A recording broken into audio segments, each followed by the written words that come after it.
Good morning everyone. आज से हम शुरू करेंगे संयुक्त राष्ट्र संघ यूनाइटेड नेशंस ऑर्गेनाइजेशन।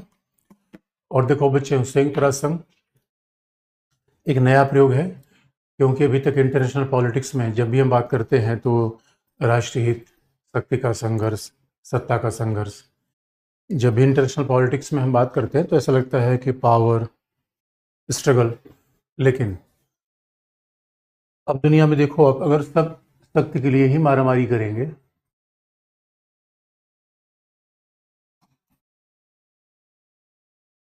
संयुक्त राष्ट्र संघ यूनाइटेड नेशंस ऑर्गेनाइजेशन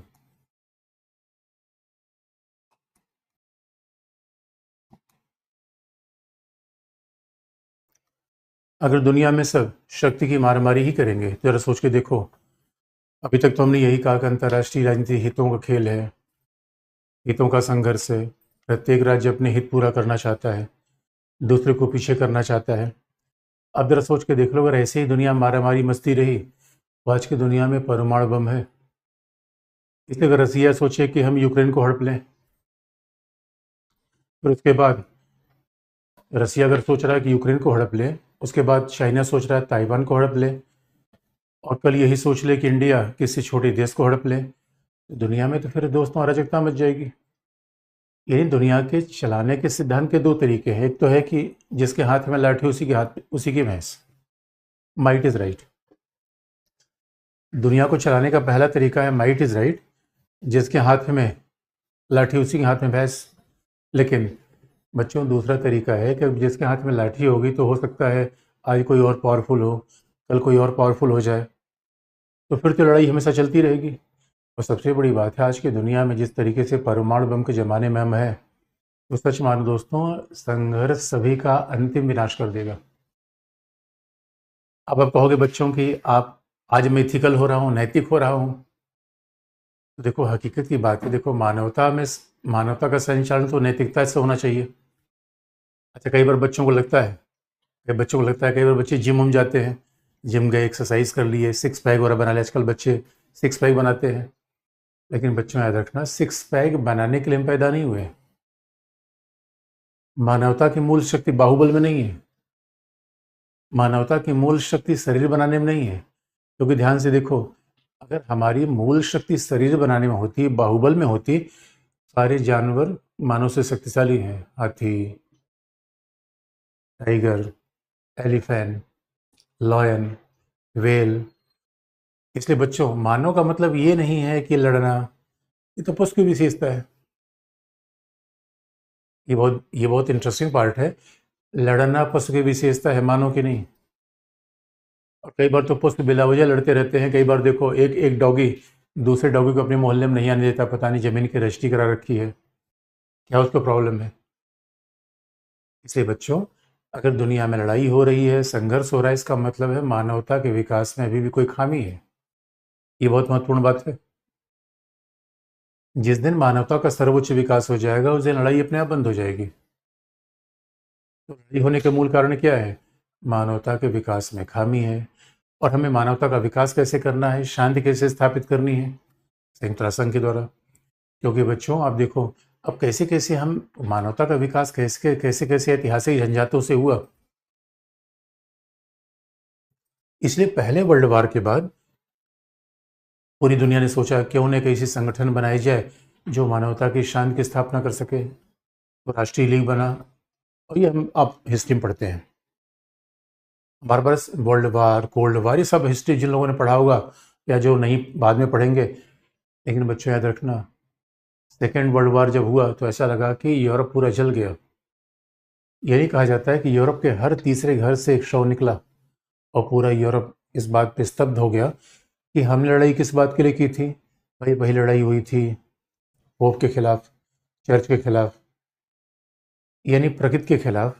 और जब एक बार इंडस्ट्रियलाइजेशन हो गया, अर्बनाइजेशन हो गया, मानवता का विकास हो गया, दोस्तों 21वीं शताब्दी में आज व्हाट्सएप की दुनिया है, आर्टिफिशियल इंटेलिजेंस की दुनिया है। जरा सोच के देखो, बैलगाड़ी से लेकर चिप तक का विकास मानवता की तरह जबरदस्त विकास है। तो बैलगाड़ी से लेकर चिप तक जितनी मटेरियल डेवलपमेंट हुआ, टेक्नोलॉजिकल डेवलपमेंट हुआ, लेकिन खास बात है, एक ही चीज़ नहीं हो पा रहा है, वो मॉरल डेवलपमेंट। और सच मानो, मानव होने का मतलब है मॉरल डेवलपमेंट। तो आज बच्चे कहेंगे सर अभी तो आप कहते चक्कू रखना चाहिए, अभी तो आपको बंदूक रखना चाहिए। दोस्तों मैंने कहा था, क्योंकि उस समय टॉपिक अलग थे। आप कहोगे सर पता नहीं, आप एक बार कुछ और कहोगे, इधर कुछ और बदल जाओगे। तो मामला बदलने का नहीं है बच्चों, मामला है अगर आप नैतिकता से नहीं चलेंगे। और दुनिया में खास तौर पे आजकल बहुत जाहिल लोग पैदा हो गए हैं जो ये कहते हैं कि शांति से रहना कायरता है। कई बार लोगों ने गांधी जी को भी कह दिया था ये तो शांतिवादी है। मेरे दोस्तों, शांति, क्षमा, यही मानवता का सबसे उच्चतम गुण है। और आज के दौर में लड़ने का विकल्प ही सीमित है, क्योंकि लड़ोगे नहीं। आज के डेट में वार हो जाएगा तो न कोई जीतेगा न कोई हारेगा, समूची मानवता बर्बाद होगी। आज के डेट में अगर वार हो गया तो सब इकट्ठे मारे जाएंगे, न कोई हारेगा न कोई जीतेगा। इसलिए बच्चों, हमें कुछ ऐसे काम करने चाहिए जिससे हम मानवता को शांति का संदेश दे सके। और इसीलिए संयुक्त राष्ट्र संघ बना। तो संयुक्त राष्ट्र संघ, इसलिए आप देखोगे एथिक्स फोर्थ पेपर में पढ़ना, अगर आपने एथिक्स पढ़ा होगा फोर्थ पेपर में, तो उसमें लिखा हुआ अंतर्राष्ट्रीय राजनीति के नैतिक मुद्दे। तो अंतर्राष्ट्रीय राजनीति के नैतिक मुद्दे क्या है? संयुक्त राष्ट्र संघ, मानव अधिकार, पर्यावरण का मुद्दा, महिलाओं का मुद्दा। इसलिए बच्चों, शांति, आज इंटरनेशनल रिलेशन में कई बार जब यूनिवर्सिटी में इंटरनेशनल रिलेशन पढ़ाया जाता है, तो कई बार जब इंटरनेशनल रिलेशन पढ़ाया जाता है तो वहाँ आजकल पीस स्टडी सेंटर अलग अलग खोले गए हैं, शांति अध्ययन केंद्र अलग खोला गया है। क्योंकि क्योंकि लड़ने की सीमा है। और दोस्तों, लड़ मर के आप जरा सोच के देखो, रोज ही व्हाट्सएप पे बच्चे नया अपना स्टेटस बना रहे हैं, नया डीपी लगा रहे हैं, रोज ही पाउप ले रहे हैं, मुंह बना के अपना फोटो खींच रहे हैं। और क्या हम मर मार के ख़त्म हो जाएंगे ऐसे? ये सच मानो, हमें वैसी फिल्में बड़ी बेकार लगती हैं जहाँ हीरो हीरोइन लास्ट में दोनों मर जाए। ऐसा लगता है जैसे किसी ने पैसा ले लिया जेब से, सिनेमा का टिकट तो लिया ही था। इसलिए दोस्तों, हैप्पी एंडिंग होनी चाहिए। मानवता में शांति, सहयोग, यही तो मानवता गुण है। तो आप देखो जंगल में देखो, सब लड़ ही तो रहे हैं आपस में। और आज तो 21वीं शताब्दी है। इसलिए कभी किसी पत्रकार ने कहा था कि आने वाले समय में अगर कोई वर्ल्ड वार होता तो मैं इसको लाइव टेलीकास्ट करता, मैं काश उसे टेलीविज़न पे देखता। बच्चों याद रखो, अगर वर्ल्ड वार हो गया तो न टेलीविज़न रहेगा, न कोई देखने वाला रहेगा, न उसे कोई प्रसारित करने वाले रहेगा, सब लोग मारे जाएंगे। इसलिए भी हमारे पास विवेक है, हम तो कम से कम कोई उपाय तो है हमारे पास। इसे उपाय क्या है बच्चों? संयुक्त राष्ट्र संघ। उपाय क्या है? संयुक्त राष्ट्र संघ। और तो संयुक्त राष्ट्र संघ है क्या? पहला, एक अंतर्राष्ट्रीय संगठन है, इंटरनेशनल ऑर्गेनाइजेशन है।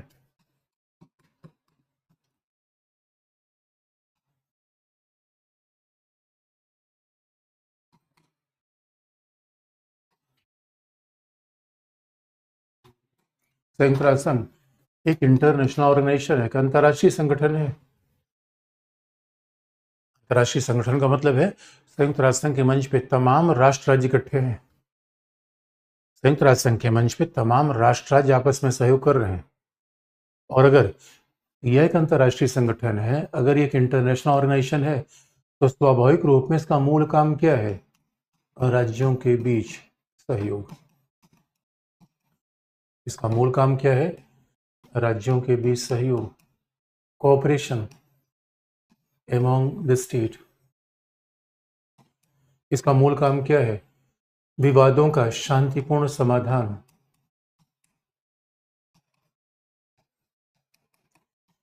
Peaceful resolution of dispute.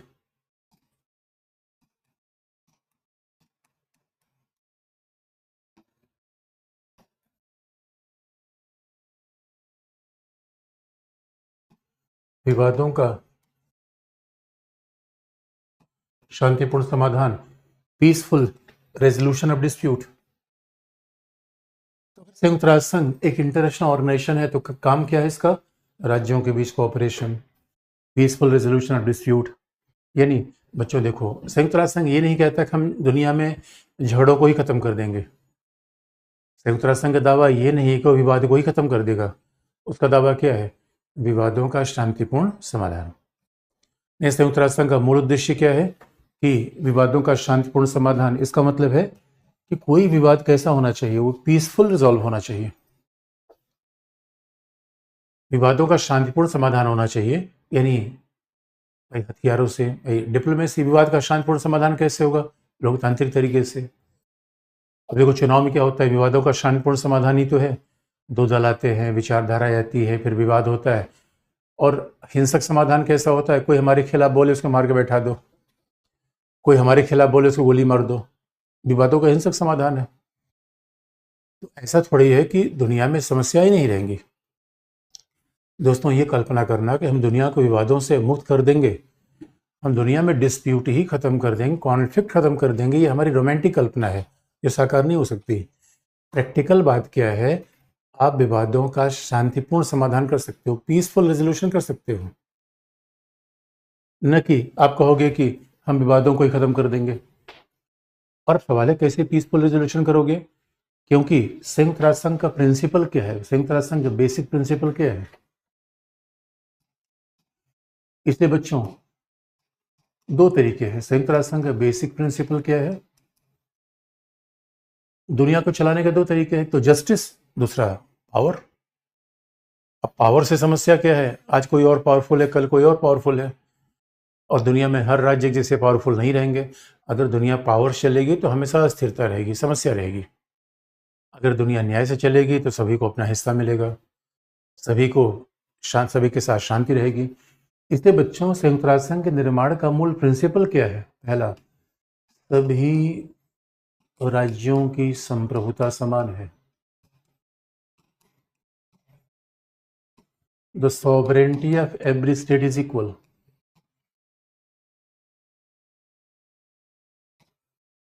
Sovereignty of each and every state is equal. सभी राज्यों की संप्रभुता समान है,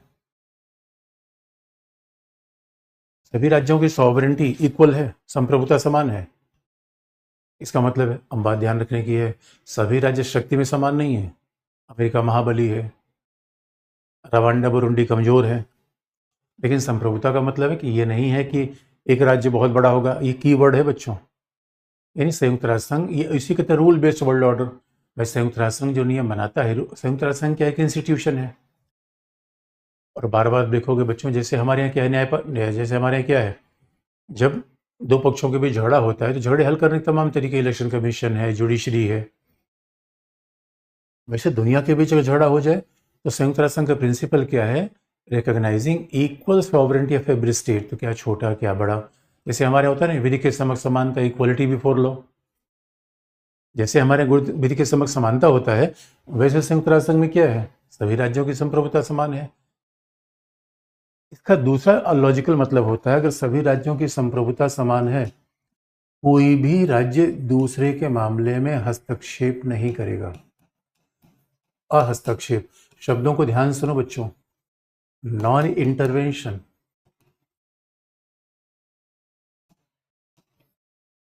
शब्दों को ध्यान सुनने जो नॉन, ये इंटरनेशनल रिलेशन की है। हस्तक्षेप खिलाफ है, नॉन इंटरवेंशन का मतलब है, अब देखो हस्तक्षेप क्या कहला, जिसे इसलिए आप देखोगे, आपको याद है गुजराल डॉक्ट्रिन मैंने बताया था, गुजराल डॉक्ट्रिन में भी कहा गया है कि कोई भी राज्य दूसरे के आंतरिक मामले में हस्तक्षेप नहीं करेगा। हस्तक्षेप का मतलब है, आप कई बार कहते हैं हमारे मामले में हस्तक्षेप मत करो। हस्तक्षेप का मतलब है कि मान लो अब पाकिस्तान कश्मीर के बारे में बोल रहे तो हमारे आंतरिक मामले में हस्तक्षेप है। एक राज्य की संप्रभुता का सम्मान करना और हस्तक्षेप ये बात अपने आप में एक दूसरे के साथ है, एक दूसरे के पूरक है। क्योंकि हर राज्य अगर संप्रभु है, हर राज्य संप्रभु का मतलब होता है कोई भी राज्य के आंतरिक मामले में। अब संप्रभु का मतलब है कोई राज्य तेल किससे खरीदेगा, सेना किससे लेगा, और क्या अर्थव्यवस्था अपनाएगा, क्या शासन प्रणाली अपनाएगा, ये राज्य की संप्रभुता है, वही आंतरिक मामला है। तो उसे दूसरा कोई राज्य नहीं बताएगा कैसा शासन अपनाओ, ऐसा सेना रखो, ऐसी शिक्षा नीति अपनाओ, वो उस राज्य की दायित्व है। लेकिन कई बार गड़बड़ हो जाता है कि मान लो राज्य के आंतरिक मामलों में हस्तक्षेप नहीं करोगे, तो क्या इसका मतलब है कोई राज्य तानाशाह होकर अपने ही जनता का नरसंहार करने लगे, क्या तभी हस्तक्षेप नहीं करोगे?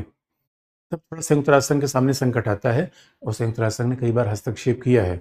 अन्यथा जो बात ध्यान सुनने की है, संयुक्त राष्ट्र संघ राज्यों के अंदर हस्तक्षेप नहीं करता। संयुक्त राष्ट्र संघ क्या करता है? राज्यों के बीच विवाद को हल करता है। तो मैं फिर इस बात को रिपीट कर रहा हूं दोस्तों, बहुत ध्यान सुनने की जरूरत है कि संयुक्त राष्ट्र संघ राज्यों के बीच विवाद हल करता है, न कि राज्य के अंदर हस्तक्षेप करेगा। इसका मतलब संयुक्त राष्ट्र संघ क्या करेगा? रसिया यूक्रेन के बीच विवाद हल करेगा। ये संयुक्त राष्ट्र संघ का ये काम नहीं कि रूस में तानाशाही सरकार है, कि रूस में कैसी सरकार है, चीन में कैसी सरकार है, भाई वो लोगों का काम है। इसलिए कहा जाता है संप्रभुता और हस्तक्षेप इंटरनेशनल रिलेशन के दो प्रिंसिपल हैं, और जब इसको मानोगे तो दुनिया नियम आधारित रहेगी, कोई किसी के मामले में हस्तक्षेप नहीं करेगा, दुनिया शांति से चलेगी। इसलिए बच्चों, ये कहना कि अब अमेरिका ये कहे कि भारत में ऐसा हो रहा है, तो ये नहीं करना चाहिए। और स्वाभाविक रूप में महाशक्तियां तो कहती है किसी की जमीन ले लेना यह भी हस्तक्षेप है, किसी पर हमला कर देना यह भी हस्तक्षेप है, किसी का आंतरिक मामले में टिप्पणी करना यह भी इंटरवेंशन है। तो सब इस किस्म के इंटरवेंशन मना है। और ये भी बात ध्यान सुनने की बच्चों, जब संयुक्त राष्ट्र संघ ही हस्तक्षेप नहीं कर सकता, राज्य को हस्तक्षेप करने में हो ही नहीं सकती। इसलिए आप देखते हो हमने पुलिस क्यों बना रखी है? भाई दो लोगों के बीच में झगड़ा हुआ तो पुलिस एक संस्था है जो आके झगड़ा हल कर देगी। वैसे एक तरीके से समझ लो संयुक्त राष्ट्र संघ है जो ये कोशिश करती है कि सभी की संप्रभुता समान हो, राज्यों के बीच हस्तक्षेप न हो, और क्योंकि संयुक्त राष्ट्र संघ क्या करे, दुनिया के बीच समन्वय सामंजस्य का प्रयास करे।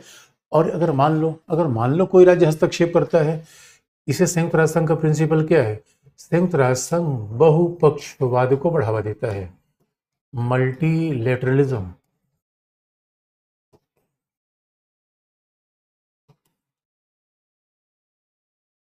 संयुक्त राष्ट्र संघ क्या करता है? बहुपक्षवाद। यानी पूरी दुनिया, सितंबर में संयुक्त राष्ट्र संघ का 1945 में संस्था बनी, और अभी भी इसका हेडक्वार्टर है अमेरिका के न्यूयॉर्क में, और सितंबर में हर साल इसका वार्षिक सम्मेलन होता है और पूरी दुनिया के लोग वहां जाते हैं। आज संयुक्त राष्ट्र संघ के 193 मेंबर हैं। यही तो बहुपक्षवाद है बच्चों। बहुपक्षवाद का मतलब होता है कि दुनिया में एक देश की बात ना हो, दो की बात ना हो, तीन की बात ना हो, एक साथ हम इकट्ठे सामूहिक बैठ जाएं। बहुपक्षवाद का मतलब है जितने दुनिया के राष्ट्र राज्य हैं सब सामूहिक रूप में बैठ लें, एक मंच पे बैठ लें, उसके बाद फिर ये डिसाइड करें कि हमें क्या करना है, उसके बाद फिर हम करें डिसाइड क्या करना है। ये बहुपक्षवाद है। यानी और एक पक्षवाद क्या है? अमेरिका जो कहेगा वही होगा, एक पक्षवाद है। द्विपक्षवाद क्या है? कि चीन और रसिया ने कोई समझौता कर लिया वैसा दुनिया में होगा, द्विपक्षवाद है। बहुपक्षवाद का मतलब है अगर गांव में शांति स्थापित करना है बच्चों, तो एक के कहने पे होगा नहीं, दो कितने भी शक्तिशाली हो नहीं बना पाएंगे। इसे क्या करें? पूरे गांव के लोगों को बुला लिया जाए, ये बहुपक्षवाद है। ये दो या दो से अधिक राज्यों को मिलाकर जो भी समूह बने क्या? बहुपक्षवाद, मल्टीलेटरलिज्म। और आप याद रखो बहुपक्षवाद अच्छा क्यों माना जाता है? क्योंकि अब एक को मनाओगे दूसरा गड़बड़ा जाएगा। बच्चों, शांति के लिए देखो, वार करने के लिए अकेला राज्य पर्याप्त है, किसी पर हमला करने के लिए बहुत लोग नहीं चाहिए, लफड़ा पैदा करने के लिए तो एक ही व्यक्ति पर्याप्त है। और हम लोग विश्वविद्यालय में पढ़ते थे तो कैसा पूरा ग्रुप था जो शाम को मिलता था और ये कहता था कि भाई आज पंगा कहीं हुआ कि नहीं, आज लड़ाई कहीं हुई कि नहीं। लोग कहते हैं तो नहीं होगा, ढूंढ के लाओ, झगड़ा ढूंढ के लाओ, क्योंकि झगड़ा करके ही चलना है। ये पक्षपात है। लेकिन आप जानते हो कोई भी ताली बजने के लिए दो हाथों की आवश्यकता होती है। इसे बच्चों, दुनिया में लड़ाई करने के लिए रसिया ही पर्याप्त है, चाइना ही पर्याप्त है, लेकिन शांति के लिए सभी के हाथ बटाने की आवश्यकता होगी। सब साथ आए तभी बात बनेगी, सब साथ आए तभी बात बनेगी, नहीं तो बच्चों फिर ऐसे लड़ते रहिए। बहुपक्षवाद, संयुक्त राष्ट्र संघ क्या कहते हैं? बहुपक्षवाद। 193 इसके मेंबर्स हैं, और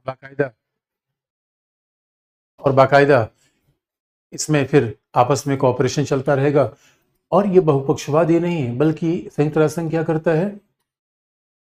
दुनिया को एक ऐसा मंच प्रदान करता है जहां सब लोग संग मिल सके। अरे गांव मेले लगते थे, मेले में सब लोग इकट्ठे मिलते थे, पूरे गांव के लोग मिलते थे, हाल चाल लेते थे। इस संयुक्त राष्ट्र संघ दुनिया का एक मेला है जहाँ पे सब लोग, जैसे जैसे कॉलेज वगैरह में फेस्ट होते हैं, फेस्टिवल्स होते हैं, तो एक तरीके का मेला है जहाँ सब लोग इकट्ठे होते हैं, और सब लोग इकट्ठे होंगे, दुनिया में संवाद होगा, लड़ाइयाँ बचेगी। इसलिए बच्चों क्यों जरूरी है? मिलना जुलना बहुत जरूरी है, संवाद बनाए रखना बहुत जरूरी है, क्योंकि झगड़े का मूल कारण क्या है? अविश्वास, संवाद का अभाव। इसे दो दो दोस्तों के बीच में कभी व्हाट्सएप के कॉल बंद नहीं होनी चाहिए, लेकिन क्लास के समय नहीं। और हमने तो कितनी बार कह दिया कि क्लास के समय व्हाट्सएप में चलाया करो, व्हाट्सएप में चलाया करो, लेकिन बच्चे मानते कहाँ है मेरे बच्चे? ये सारे हमारे बच्चे रसिया जैसे हैं, चाइना जैसे हैं। तो जैसे रसिया और चाइना को पूरी दुनिया नहीं समझा पा रही है, वैसे मेरे बच्चों को ही नहीं समझा पा रहा। इसका मतलब है कि संयुक्त राष्ट्र संघ इसीलिए बना हुआ है कि एक ऐसा मंच बनाया जाए जहां बहुपक्षवाद हो, जहां दुनिया के सभी राज्य एक साथ बैठे। और क्यों? क्योंकि अगर एक देश पे हमला होगा तो समूचे विश्व पर हमला माना जाएगा। संयुक्त राष्ट्र संघ का प्रिंसिपल क्या है? एक देश पर आक्रमण समूचे विश्व शांति पर आक्रमण है, ये इसका प्रिंसिपल है।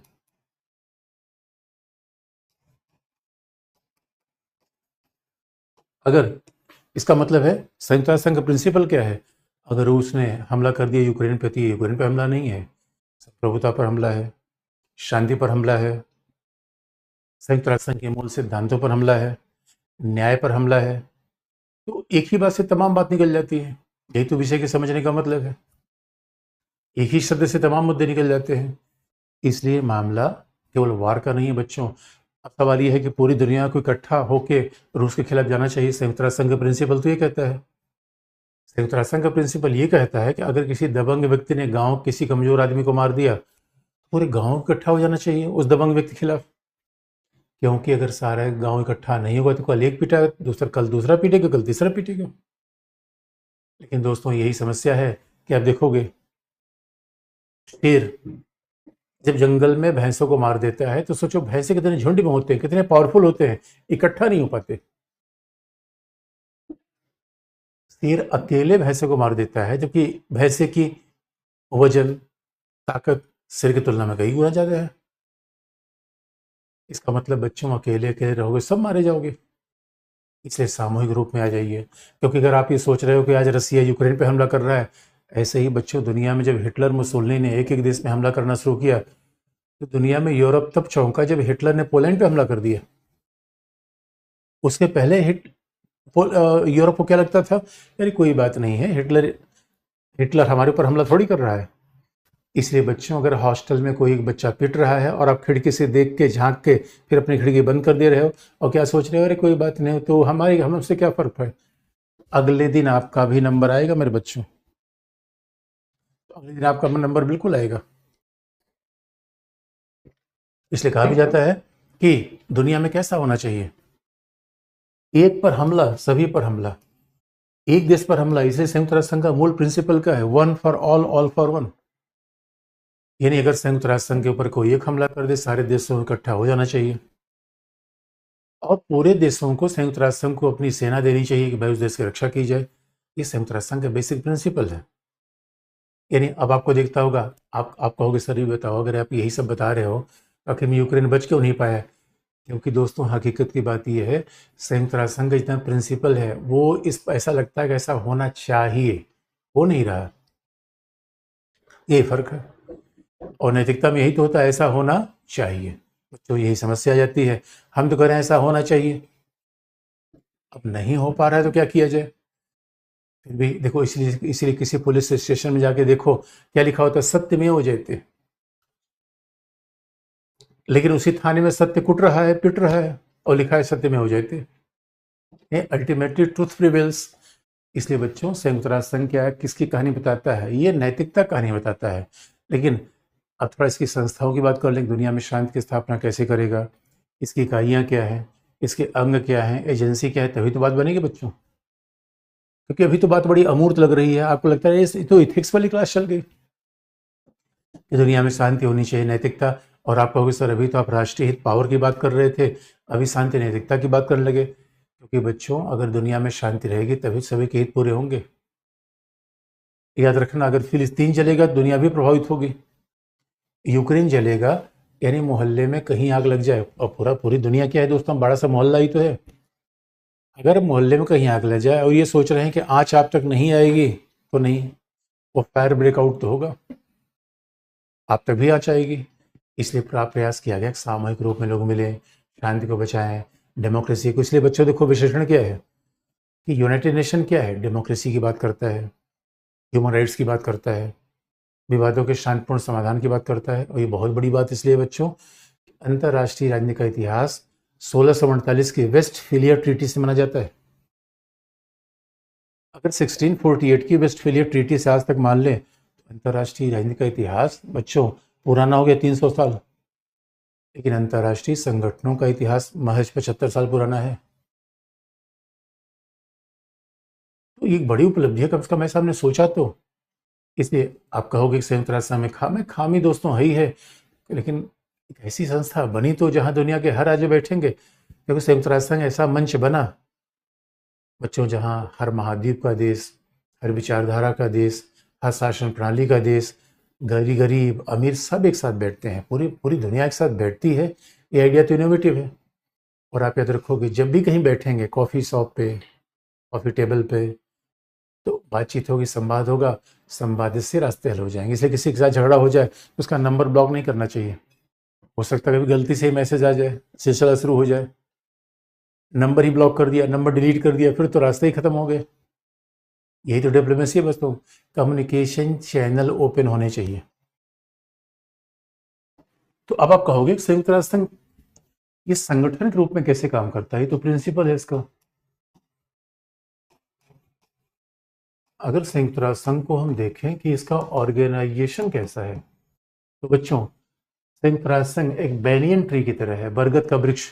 आपने कहा बरगद के वृक्ष में तमाम शाखाएं, एक बरगद का वृक्ष लगा दो तो पूरे गांव में फैल जाता है। एक बरगद का वृक्ष लगा दोगे तो फिर पूरे गांव में फैल जाएगा। वैसे संयुक्त राष्ट्र संघ है। यानी आप अपने जीवन कोई पार्ट याद करो, संयुक्त राष्ट्र संघ आपके जीवन में न हो, आप कहोगे सर हमारे जीवन में संयुक्त राष्ट्र संघ कैसा है। भाई बच्चों आपने देखा होगा पूरे कोरोना के समय WHO बड़ा महत्वपूर्ण काम कर रहा था। विश्व स्वास्थ्य संगठन ये संयुक्त राष्ट्र संघ की एजेंसी है। तो संयुक्त राष्ट्र संघ में है क्या, पहला है इसके अंग है, ऑर्गन्स है। ऑर्गन्स क्या है, सुरक्षा परिषद, सिक्योरिटी काउंसिल,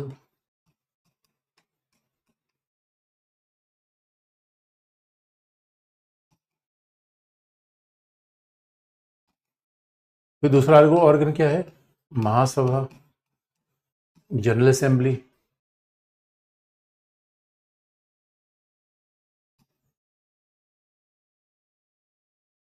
फिर तीसरा ऑर्गन क्या है, सोशल इकोनॉमिक काउंसिल, सामाजिक आर्थिक परिषद,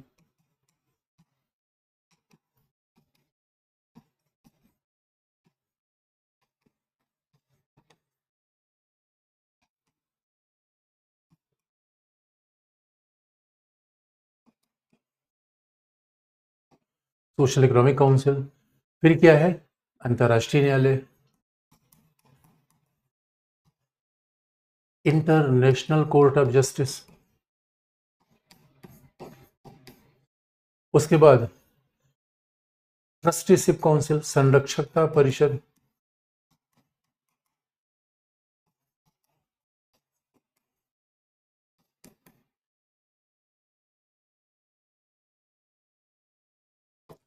ट्रस्टीशिप काउंसिल। और फिर इसके बाद है सचिवालय, सेक्रेटेरिएट।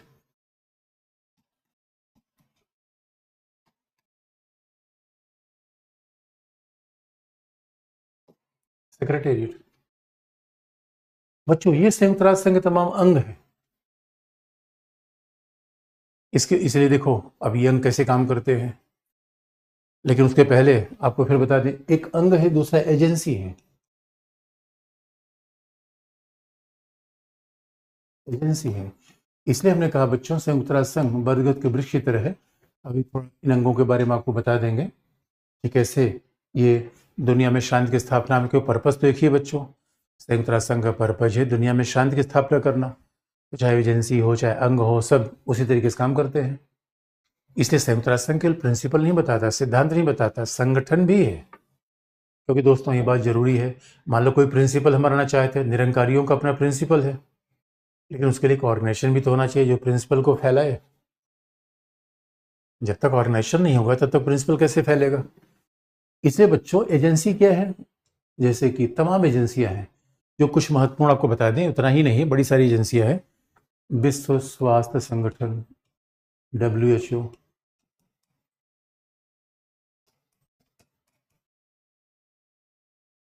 वर्ल्ड हेल्थ ऑर्गेनाइजेशन, विश्व स्वास्थ्य संगठन, अंतर्राष्ट्रीय श्रम संगठन, इंटरनेशनल लेबर ऑर्गेनाइजेशन,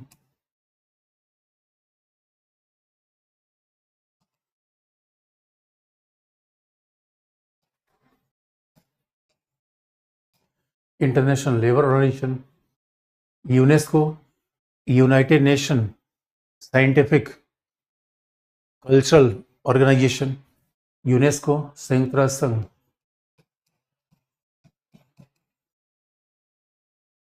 वैज्ञानिक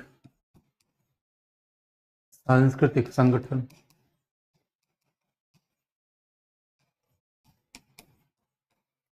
United nations educational scientific cultural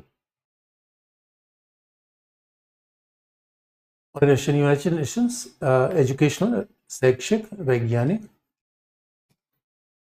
और सांस्कृतिक संगठन। मतलब कुछ एग्जाम्पल जैसे कि फूड एंड एग्रीक खाद्य और कृषि संगठन, अंतर्राष्ट्रीय श्रम संगठन, तमाम संगठन है जैसे कि AO, food and agriculture organisation, ILO, international labour organisation. तो तमाम एजेंसियां हैं और ये एजेंसियां दुनिया के हर पार्ट में काम करती हैं, दुनिया के हर भागों में काम करती है बच्चों।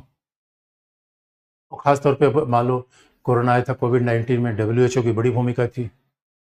लेकिन एक बात याद दिला दें, चाहे WHO चाहे कोई एजेंसी हो, आप याद रखना संयुक्त राष्ट्र संघ ये मानता है कि राज्य संप्रभु है।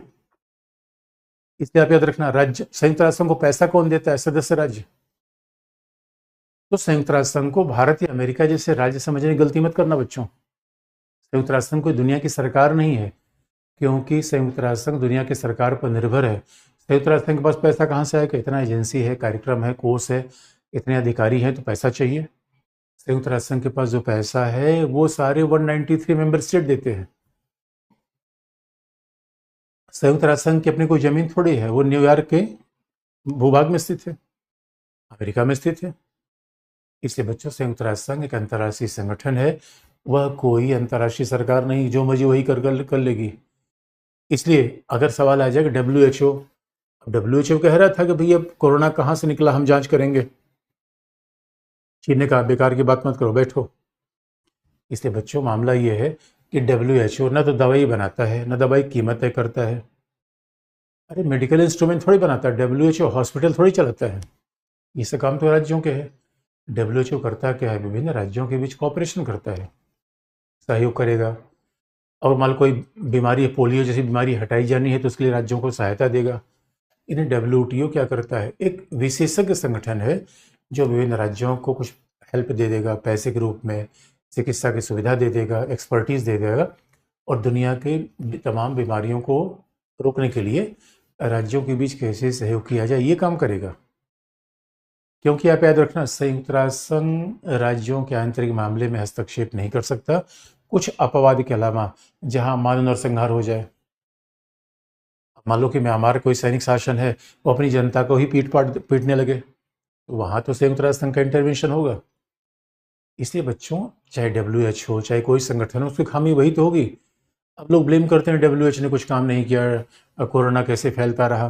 अरे भाई, चाइना जब परमिशन देगा ही नहीं, जब चाइना परमिशन देगा तब तो वहां जाके WHO जांच करेगा कि यहाँ प्रॉब्लम क्या है। इसलिए बच्चों पावर पॉलिटिक्स तो हर जगह हावी होती है। भाई राज्यों का तो अपने आप दबदबा पूरी दुनिया पर है। तो अंतर्राष्ट्रीय श्रम संगठन यानी पूरी दुनिया में श्रम का एक मानक होना चाहिए। अब भारत ILO के कहने से थोड़े श्रमिकों की मजदूरी बढ़ा देगा? हमारी इकोनॉमी कमजोर है। अगर हम ये मजदूरी बहुत बढ़ा दें तो हमारे यहाँ जितना प्रोडक्शन होगा सब महंगा हो जाएगा। तो हमारे पास टेक्नोलॉजी तो है नहीं, तो पता चला जो सामान बिक रहा है दुनिया में वो भी नहीं बिकेगा। इसीलिए सांस्कृतिक संगठन यूनेस्को यानी और फूड एग्रीकल्चर ऑर्गेनाइजेशन, अंतर्राष्ट्रीय श्रम संगठन, इसका मतलब है यूनेस्को यूनेस्को में लिखा गया है, यूनेस्को का मूल काम है वैज्ञानिक शिक्षा देना। दोस्तों आज भी आप देखो दुनिया में सारे झगड़े कैसे चल रहे हैं, जाति धर्म लिंग के आधार पर झगड़े हैं पूरी दुनिया में, और यही अवैज्ञानिक सोच है। यानी वैज्ञानिक सोच क्या है, तर्क का प्रयोग किया जाए, विवेक का प्रयोग किया जाए और व्यक्ति को ऐसी शिक्षा दी जाए जिससे युद्ध खत्म हो जाए। क्योंकि बच्चों, युद्ध बंदूक से नहीं होता, युद्ध का मूल कारण विचार है। यानी हम लड़ना चाहते हैं इसलिए बंदूक लेते हैं, न कि बंदूक इसलिए लड़ना चाहते हैं बच्चों। यानी war comes out in the from the mind of man. अरे लड़ने की प्रवृत्ति तो हमारे अंदर आती है पहले, इस विचार को बदला जाए बच्चों। आजकल आप देखोगे बच्चों में बहुत तूफान है, बच्चों में शांति है, बड़ी आक्रामकता दुनिया में बढ़ रही है। ये वो चिंता का विषय, युवा पीढ़ी में बहुत एग्रेशन बढ़ रहा है, हिंसा बढ़ रही है। इसका मतलब बच्चों शिक्षा गलत है, शिक्षा वैज्ञानिक नहीं है। तो यूनेस्को यही कहता है कि पूरी दुनिया में शिक्षा ही ऐसी दी जा रही है जहां मस्कुलर नेशनलिज्म बढ़ रहा है, जहां बस केवल शक्ति की बात की जा रही है, नैतिकता की बात की नहीं जा रही है। तो यूनेस्को बना हुआ है और कहीं खाद्य संकट आ जाए तो FAO काम करेगा, यानी किसी गेहूं चावल की आवश्यकता पड़ जाए। और अंतर्राष्ट्रीय श्रम संगठन ILO, इस दुनिया की तमाम एजेंसियां हैं और ये बड़ा महत्वपूर्ण भूमिका निभा करती है। और खासतौर पे भाई विकासशील देशों के लिए तो इनकी बड़ी महत्वपूर्ण भूमिका है। इन संगठनों से विकासशील देशों को बहुत सहायता मिलती है, वो पैसा मिलता है, विशेषज्ञता मिलती है। तमाम वैज्ञानिक भारत आते रहते हैं या दुनिया के विकासशील देशों में जाते हैं। ये बीमारियां कहाँ हैं, अफ्रीका में, एशिया में। बच्चों यूरोप में कम्युनिकेबल डिजीज नहीं है, जैसे हमारे यहाँ क्या है, मौसम बदला सर्दी जुकाम शुरू, ऐसा यूरोप अमेरिका में नहीं है। हमारे तो मौसमी बीमारियां हैं, मौसम बदला सर्दी जुकाम सब शुरू। इसलिए यूरोप कोविड से डर गया, क्योंकि कोविड के पहले उन्होंने, अब यूरोप में किसी को ये चिकन पॉक्स, स्मॉल पॉक्स, ये सब नहीं होता। अफ्रीका में देखो कोई न कोई बीमारी चलती ही रहती है। इससे यूरोप कोविड से बहुत डर गया, क्योंकि यूरोप ने एक ऐसी बीमारी देखी जो उनके यहाँ से पूरी खत्म हो गई थी, कॉलरा, प्लेग, ये सब यूरोप में नहीं है। मलेरिया, पोलियो, ये सब यूरोप में है ही नहीं। यानी जितनी भी संचारी बीमारियां हैं जो एक दूसरे से फैलती हैं, TB, ये सब नहीं है। तो ये देखा जाए तो बड़े, इसका मतलब है ये एजेंसी है। उसके बाद क्या है बच्चों, यानी पहला संयुक्त राष्ट्र संघ के तमाम अंग हैं, दूसरा तमाम एजेंसी हैं, तो हर जगह काम करती रहती हैं। संयुक्त राष्ट्र संघ कर्मचारी, आप कहोगे सर संयुक्त राष्ट्र संघ कर्मचारियों में कौन है, तो जो 193 देशों के मेंबर हैं, जैसे हमारे जो सिविल सेवक हैं वो संयुक्त राष्ट्र संघ में भी काम करने जाते हैं। भारत से तमाम ऐसे सिविल सेवक हैं जो संयुक्त राष्ट्र संघ में काम करने जाते हैं। इधर आप देखोगे, और उसके अलावा क्या है, हमारे यहाँ तमाम कार्यक्रम है, प्रोग्राम। संयुक्त राष्ट्र संघ तमाम प्रोग्राम चलाता है, कार्यक्रम चलाता है। कार्यक्रम क्या है, संयुक्त राष्ट्र संघ विकास कार्यक्रम,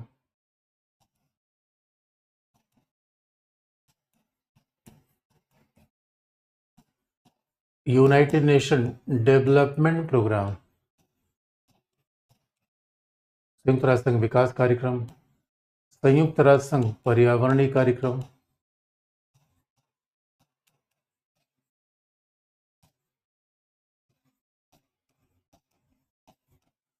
यूनाइटेड नेशन एनवायरमेंटल प्रोग्राम।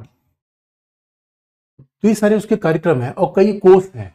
अब इन सब का काम क्या, गरीबी हटाना, संयुक्त राष्ट्र संघ और 72 बना पर्यावरणीय कार्यक्रम, यूनाइटेड नेशन एनवायरमेंटल प्रोग्राम, सतत विकास को आगे बढ़ावा देना, पर्यावरण की रक्षा करना, ये सब उनके काम है। उसके बाद UNDP, गरीबी हटाना, बीमारी हटाना।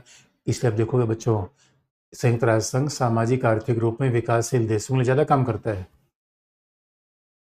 अरे मेरे बच्चों, संयुक्त राष्ट्र संघ की ज्यादा आवश्यकता किसको है, एशिया को, अफ्रीका को, जो दुनिया में तमाम हाशिए पर है, बीमारी से ग्रस्त है। आप कहोगे सर ये बताओ संयुक्त राष्ट्र संघ को पैसा कौन ज्यादा देता है, तो बच्चों पैसा ज्यादा देता है यूरोप और अमेरिका। इसकी ज्यादा भूमिका है एशिया अफ्रीका में। लेकिन बच्चों आप याद रखो, अगर बीमारी जो फैलेगी तो पूरी दुनिया में जाएगी। इससे गरीबी, बीमारी खत्म होना, ये पूरी दुनिया की आवश्यकता है। ये पूरी दुनिया की आवश्यकता है, न कि केवल एशिया और अफ्रीका की आवश्यकता। इसलिए हमें साथ साथ रहने की आवश्यकता है। इसलिए हमें बहुत साथ साथ रहने की आवश्यकता पड़ती है कि हम साथ साथ रहें, किस तरीके से कॉपरेशन करें। और फिर तमाम कोर्स हैं संयुक्त राष्ट्र संघ के कार्यक्रम के अलावा, क्या है, फंड है, कोर्स। कोर्स हो गया पहला, फंड। फिर क्या है, प्रोग्राम, कार्यक्रम। यानी पहला क्या है, ऑर्गन। दूसरा क्या है, एजेंसी। तीसरा क्या है, कार्यक्रम। और चौथा क्या है, फंड या कोर्स। चौथा है फंड या कोर्स। अब फंड या कोष का मतलब होता है भाई IMF, अंतर्राष्ट्रीय मुद्रा कोष, यानी संयुक्त राष्ट्र संघ दुनिया के तमाम देशों को सहायताएं देता है। अंतर्राष्ट्रीय मुद्रा कोष, इंटरनेशनल मॉनेटरी फंड, यह संयुक्त राष्ट्र संघ का एक स्वायत्त संगठन है। फिर उसके बाद विश्व बैंक, वर्ल्ड बैंक, जिसका पूरा नाम है international bank for reconstruction and development bank, IBRD, international bank for reconstruction development, विश्व bank. IMF, international monetary fund, IBRD, विश्व बैंक। उसके अलावा बच्चों फिर यूनिसेफ, यानी united nations children's emergency fund, UNICEF. United nations international children's emergency fund, UNICEF. संयुक्त राष्ट्र संघ आपदा बाल विकास कोष। इसलिए बच्चों को कहीं पे अब देखो प्रैक्टिकल बात बता दे, अगर इसराइल और फिलिस्तीन के बीच में संघर्ष हो रहा है तो आपने सुना होगा वहां कुछ संयुक्त राष्ट्र संघ कर्मचारी भी मारे गए। इसका मतलब है इसराइल फिलिस्तीन के संघर्ष में अब दुनिया में कोई देश हस्तक्षेप करने को तैयार नहीं है। वह देखो इसराइल पावरफुल देश है। अब मान लो कि अगर हमास ने कहीं हमला कर दिया उस पर, तो ये थोड़ी है कि इसराइल आम लोगों को मार देगा। दोस्तों, आम नागरिकों का मारे जाना ये वार क्राइम है। इस संयुक्त राष्ट्र संघ का प्रिंसिपल है, ये युद्ध अपराध है। देखो युद्ध में दोस्तों सेना के बीच वार होना चाहिए, नागरिक का क्या मतलब है उससे। अरे मान लो हमास, कुछ लोगों ने अगर इसराइल पे हमला कर दिया तो हमास को भाई मारो, लेकिन जब बम चलेगा, रॉकेट चलेगा, फिर तो उस पर आम लोग तबाह होते हैं। इसलिए बच्चों देखा होगा आपने, ये इंटरनेशनल अपराध है, ये एक तरीके से वार क्राइम, युद्ध अपराध है, जिनोसाइड है। यानी जाति धर्म के आधार पर लड़ाइयाँ चलना जिनोसाइड है। तो कम से कम ये आशा तो है बच्चों, मान लो दो राज्य आपस में लड़ रहे हैं, अब तीसरा, अब सारे राज्य, जरा कमाल की बात है, अगर इसराइल इस तरीके से आक्रमण कर रहा है फिलिस्तीन पर तो कमाल का मुद्दा ये है, और रसिया अगर यूक्रेन पर हमला कर रहा है, कमाल का मुद्दा है, पूरी दुनिया चुपचाप बैठ के देख रही है। संयुक्त राष्ट्र संघ कुछ, आप कहोगे सर संयुक्त राष्ट्र संघ कर क्या रहा है, केवल टीम भेज रहा है। और हकीकत की बात यह है बच्चों, संयुक्त राष्ट्र संघ के महासचिव गुतरेस गए थे रसिया देखने कि आखिर में, यूक्रेन गए थे कि आखिर में क्या वार से क्या प्रॉब्लम आई। जैसे यूक्रेन गए थे तब तक रसिया ने एक मिसाइल मारी, आके गुतरेस के पैर के पास लगे, गुतरेस उल्टे पैर भागे। उन्होंने कहा भैया शांति बाद में होगी, पहले अपनी जान है तो जहान है, भागे पहले। अब बताओ बच्चों, अब अपने आप में इंटरेस्टिंग पार्ट ये है कि अब जो सबसे बढ़िया इंटरेस्टिंग पार्ट है कि अगर ऐसा ही चलता रहा दुनिया में तो भाई हर आदमी, फिर हम, भाई मोहल्ले में कोई आदमी पिट रहा है, यार पूरी पूरी समाज को इकट्ठा हो जाना चाहिए। अब हम क्या सोच रहे हैं, हमसे कोई मतलब नहीं, हमसे मतलब नहीं है बच्चों, इसलिए संयुक्त राष्ट्र संघ है। लेकिन आप कहोगे सर संयुक्त राष्ट्र संघ कर क्या पाया। उस पर आने से पहले ये भी आपको बता दें बच्चों, देखो संयुक्त राष्ट्र संघ कर क्या पाया और क्यों नहीं कर पाया, इसकी भी कहानी आपको मैं बता दूंगा अभी। लेकिन ये उसके तमाम संगठन है। अब जरा उधर देख ले कि वो मूल क्या है, सुरक्षा परिषद महासभा। तो अब इस बात को प्रैक्टिकल ये देख, अब देखो कहने को ही करंट अफेयर है कि संयुक्त राष्ट्र संघ रूस में क्या कर पाया, यानी यूक्रेन के मामले में क्या कर पाया, फिलिस्तीन के मामले में क्या कर पाया। अब यही कहने करंट अफेयर का सवाल, लेकिन है सैद्धांतिक उसका उत्तर। इससे बच्चों की बेसिक बात आपको याद होगी तो आपने देखते होगे बार बार अंतर्राष्ट्रीय न्यायालय का नाम आता है, ICC का नाम आता है। तो आपको ICC क्या है, अंतर्राष्ट्रीय न्यायालय क्या है, इसमें उसका उत्तर मिल जाएगा। ये बच्चे ने अंतर्राष्ट्रीय न्यायालय की बात पहले ही पूछी थी। इसीलिए जो चीज़ें आप करंट अफेयर में दिखती हैं वो सब हमें सैद्धांतिक रूप में पढ़ना पड़ता है। इसे ऊपर मैंने पहले क्लास में कहा था, आईआर में वैसा या पूरे पॉलिटी आईआर में बहुत सैद्धांतिक बातें होती है, बहुत करंट अफेयर घटना नहीं होती है ना। संयुक्त राष्ट्र संघ 45 से, उसके अंग 45 से, एजेंसी पहले से है, संयुक्त राष्ट्र संघ की भूमिका पहले से निर्धारित है। तो भाई आज वार इसके बीच आर्मेनिया अजरबैजान के बीच में है। और सहियों की बात देखो दोस्तों, 21वीं शताब्दी में कितने खतरनाक मोड़ पे हम खड़े हैं। आर्मीनिया अजरबैजान लड़ रहे हैं, इसराइल फिलिस्तीन लड़ रहे हैं, रसिया यूक्रेन लड़ रहे हैं, और इधर चाइना ताइवान की तरफ कंडीशन है। ये बड़ा डेंजरस सिचुएशन है। इसमें लिखता है संयुक्त राष्ट्र संघ क्या कर सकता है, क्या कर रहा है। इसका जवाब देने के लिए पहले अब हम चलेंगे संयुक्त राष्ट्र संघ के अंगों की तरफ। संयुक्त राष्ट्र संघ के अब हम चलेंगे संयुक्त राष्ट्र संघ के अंगों की तरफ, व्हाट ऑर्गन्स। तो पहला ऑर्गन है सुरक्षा परिषद।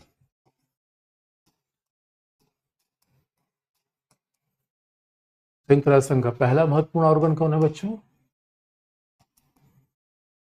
Security council. ये पहला महत्वपूर्ण ऑर्गन, सुरक्षा परिषद। देखो सुरक्षा परिषद, अगर दुनिया में शांति स्थापना का सबसे बड़ा दायित्व क्या है? सुरक्षा परिषद।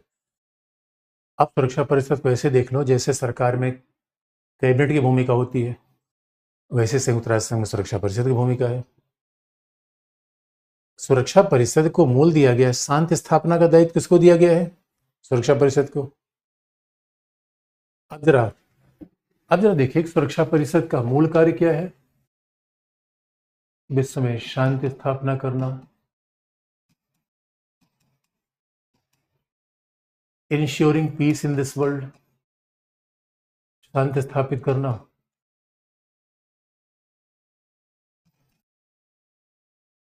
सुरक्षा परिषद का मूल काम क्या है? राज्यों की संप्रभुता की रक्षा करना, राज्यों की संप्रभुता की रक्षा करना और आक्रामक राज्य को दंडित करना, प्रोटेक्टिंग सॉवरेनिटी ऑफ स्टेट।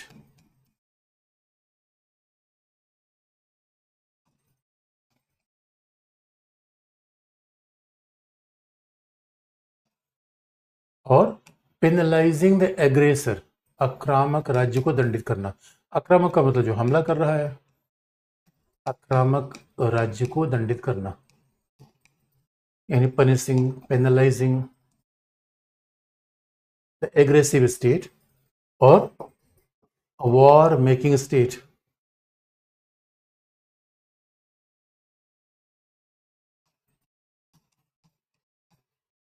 आक्रामक राज्य को दंडित करना, ये पर्पस है। तो सवाल है सुरक्षा परिषद में मेंबर कितने हैं? 5 स्थायी सदस्य हैं, 5 परमानेंट मेंबर हैं और 5 स्थायी सदस्य हैं और 10 अस्थायी सदस्य हैं।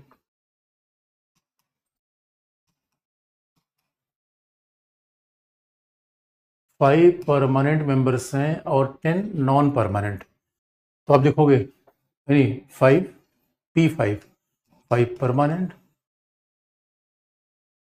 Plus 10 non permanent. तो ये 15 सदस्य है। अब इंटरेस्टिंग पार्ट है, ये 15 सदस्य जो सुरक्षा परिषद मेंबर है संयुक्त राष्ट्र संघ महासभा के द्वारा निर्वाचित होते हैं। ये महासभा के द्वारा निर्वाचित होते हैं। और संयोग की बात है, ये जो 15 सदस्य हैं, ये 10 + 5, इन 5 में कौन है? 5 में जो परमानेंट मेंबर है वो है यूएस, वो है रसिया, वो है चाइना, यूएसए, रसिया, चाइना, यूके और फ्रांस। ये 5 परमानेंट मेंबर है। उस वक्त 10 नॉन परमानेंट मेंबर्स क्या होते हैं? ये प्रत्येक 2 साल के लिए चयनित होते हैं। और परमानेंट मतलब ये है जिसका चुनाव ना हो, जिसकी चुनाव करने की आवश्यकता नहीं है। तो परमानेंट का मेंबर के जिसका मतलब जिसकी चुनाव करने की आवश्यकता ना हो वो परमानेंट है। इसका मतलब 45 के चार्टर में इनका उल्लेख था और अभी बने हुए हैं। नॉन परमानेंट का मतलब होता है कि जो 10 होंगे, जो 2 साल के लिए निर्वाचित होंगे, जो 2 साल के निर्वाचित हो जाएंगे वो नॉन परमानेंट मेंबर है। अब आप कहोगे 2 साल के लिए निर्वाचित होंगे, इसका मतलब क्या है कि क्या दोबारा फिर हो जाएंगे? नहीं, एक बार 2 साल के लिए निर्वाचित हो जाएंगे, दोबारा नहीं हो सकते। और ये 10 कहाँ से आएंगे? 5 महाद्वीप, 5 क्षेत्र से बनाया गया, एशिया पैसिफिक। एक क्षेत्र से, एशिया पैसिफिक से 2 आएंगे, अफ्रीका से 2 आएंगे। तो ऐसे से रीजन बना दिया गया है और ये 10 सदस्य निर्वाचित होंगे और जो भी नॉन परमानेंट होगा वो 2 साल के बाद दोबारा नहीं आ सकता। 2 साल के बाद भाई इंडिया तो 8 बार बना हुआ है, लेकिन एक बार छोड़ के अगली बार आप आ सकते हो, अगली बार आ सकते हो। अब जरा सोच के देखो, ये दुनिया के जो 5 स्थायी सदस्य हैं वो सबसे पावरफुल है। जो दुनिया के 5 स्थायी सदस्य हैं वो सबसे पावरफुल हैं। इसका मतलब है, इसका मतलब ये है कि जो 5 मेंबर हैं अगर ये सबसे पावरफुल है, क्योंकि इन्होंने सेकेंड वर्ल्ड वॉर जीता था और सेकेंड वर्ल्ड वॉर के बाद सुरक्षा परिषद बनी थी और ये कह दिया गया भाई देखो तुम्हें 5 को दे दिया गया जिम्मेदारी और तुम 5 शांति बनाओ और इन्हीं की जिम्मेदारी है। तो मान लो कि रसिया ने यूक्रेन पे हमला किया तो सुरक्षा परिषद तय करेगा कि रसिया के खिलाफ सैनिक कार्यवाही की जाए कि नहीं की जाए। क्योंकि सुरक्षा परिषद क्या करता है, इसके फंक्शन क्या है? आक्रामक राज्य को दंडित करेगा। तो सुरक्षा परिषद रूस के खिलाफ क्या कर सकता है? क्या कर सकता है? यानी सुरक्षा परिषद अगर ऑप्शन दिया जाए रसिया के खिलाफ क्या कर सकता है, तो पहला, या इजराइल के खिलाफ क्या कर सकता है? व्यापारिक प्रतिबंध, व्यापारिक प्रतिबंध लगा दिया जाए। दूसरा क्या कर सकता है? आर्थिक प्रतिबंध। और दूसरा सैन्य आक्रमण। तो पहला क्या हो सकता है? Trade restriction. दूसरा मिलिट्री एक्शन।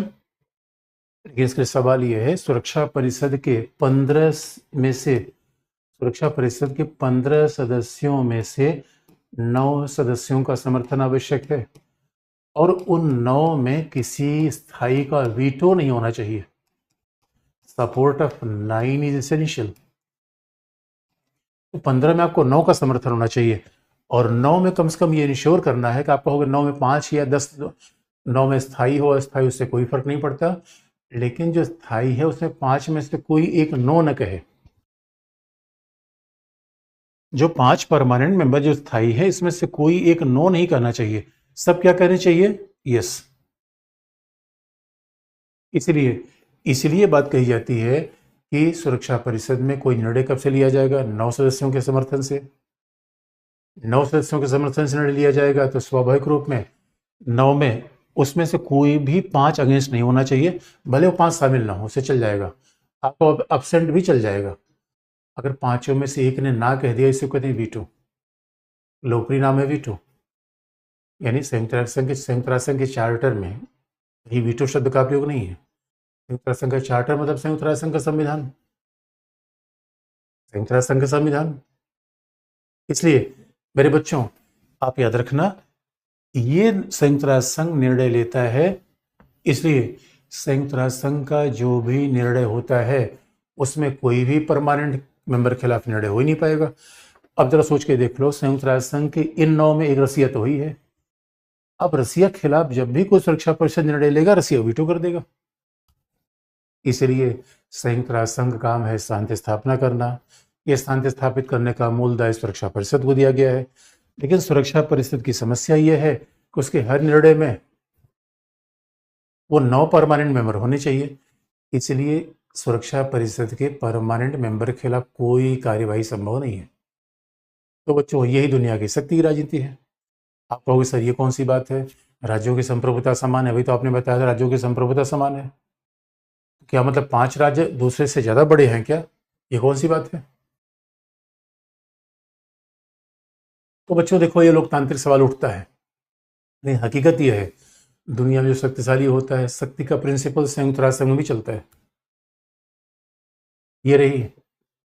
ये अपने आप में बड़ा इंटरेस्टिंग है कि शक्ति का प्रिंसिपल क्या है, संयुक्त राष्ट्र संघ में भी चल ही रहा है बच्चों।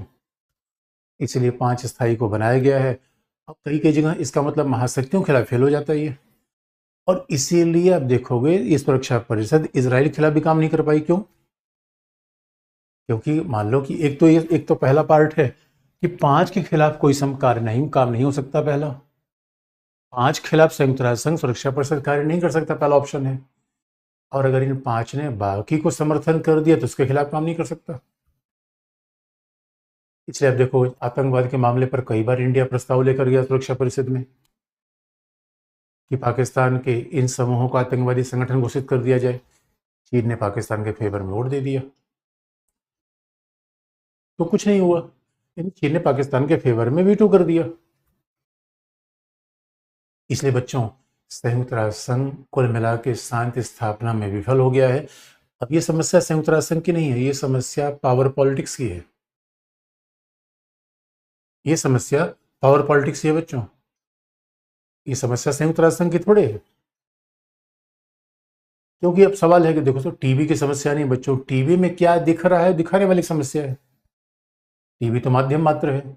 इसलिए जो बात कही जाती है कि संयुक्त राष्ट्र संघ ऐसा व्हीकल है। मान लो कि संयुक्त राष्ट्र संघ का हाल ये हुआ, उधर सेकेंड वर्ल्ड वॉर के बाद संयुक्त राष्ट्र संघ ने बनाया और ढोल नगाड़े के साथ ये हो गया, संयुक्त राष्ट्र संघ बन गया और अब तो शांति स्थापित हो जाएगी। और उसमें मामला तो ये हो गया कि संयुक्त राष्ट्र संघ शांति स्थापित करने में विफल हो गई।